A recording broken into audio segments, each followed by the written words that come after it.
ہیں اس میں کل بھی باقاعدہ میٹنگ ہوئی ہے، اس پر تقریباً 4 گھنٹے مسلسل ہماری خیبر پختونخوا کی جتنی بھی لیڈرشپ ہیں ان کی بات چیت ہوئی ہیں، اس کا تمام ڈرافٹ تقریباً مکمل ہو چکا ہے، اور بہت جلد انشاءاللہ وہ آپ کے سامنے بھی آئے گا، وہ پریس کانفرنس کے ذریعے ہم اس کا باقاعدہ اعلان بھی کریں گے۔ ہماری جدوجہد جاری ہے، ہم اپنی تیاری مکمل کر رہے ہیں، اور اس دفعہ انشاءاللہ تعالی ہم پوری تیاری کے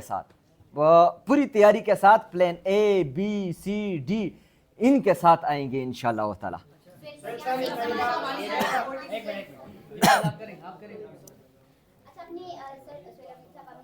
اپنے پریس کانفرنس کے اسٹارٹ میں یہ بات کی تھی کہ پاکستان کی داخلہ اور خارجہ پالیسی کے حوالے سے بات کی تھی، اور آخر میں آپ بات کر رہے ہیں کہ عید کے بعد فوری طور پر پاکستان تحریک انصاف اے بی سی اور پلان جو جتنے بھی پلان مرتب کریں گے ان کے ساتھ باہر آئیں گے۔ تو اگر اس وقت پاکستان خارجہ سطح پر اور داخلی سطح پر بھی سیکیورٹی کے خدشات ہیں، تو کیا پاکستان تحریک انصاف کا یہ موو کہ وہ باہر نکلے ایک نیا تھریٹ نہیں ہوگا؟ دیکھیں، سب سے پہلے یہ احساس جو ملک پر مسلط ٹولہ ہے اور جنہوں نے اس کو مسلط کیا ہے، وہ بابر اعوان صاحب نے تو ان کو جو ہیں مینیجر کہا، میں ہیکرز کہتا ہوں، کیونکہ تمام سسٹم کو انہوں نے ہیک کیا ہوا ہے، عدلیہ کو انہوں نے ہیک کیا ہوا ہے، پارلیمان کو انہوں نے ہیک کیا ہوا ہے، کوئی آئین اور قانون وہ مان رہے نہیں ہیں۔ تو ان کو احساس کرنا چاہیے کہ پاکستان کو ہم کس طرف لے کر جا رہے ہیں۔